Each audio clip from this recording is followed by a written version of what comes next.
জাতীয় নাগরিক পার্টির দক্ষিণাঞ্চলের মুখ্য সংগঠক হাসনাত আব্দুল্লাহ বলেছেন, আওয়ামী লীগের কার্যক্রম আমরা নিষিদ্ধ করতে পেরেছি, কিন্তু আওয়ামী লীগের অর্থ ব্যবস্থা এখনও ধরাছোঁয়ার বাইরে রয়েছে।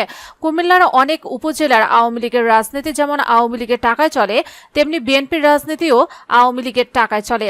এখানে যারা বিএনপির নেতা রয়েছেন, আপনারা আমাদেরকে শত্রু মনে করবেন না, এটা আপনাদের ভালোর জন্য বলছি।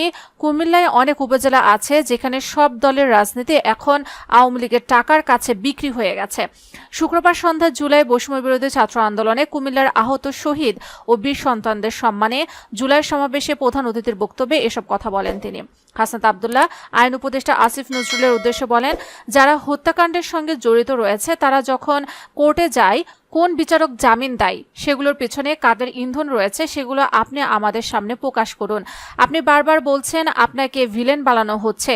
আপনাকে যদি কেউ কাজ করতে না দেয়, কেউ বাধা দেয়, কেউ যদি কোনো ধরনের প্রেসারে রাখে, সেটা আপনি জাতির সামনে উপস্থাপন করুন। হাসনাত আইন উপদেষ্টাকেও উদ্দেশ্য করে আরও বলেন, হত্যাকাণ্ডের সঙ্গে যারা জড়িত তারা জামিনে বের হয়ে শহীদদের বাড়ির সামনে ঘোরাফেরা করছে। এটা যেমন আমাদের ব্যর্থতা, তেমনি আসিফ নজরুল স্যারেরও ব্যর্থতা।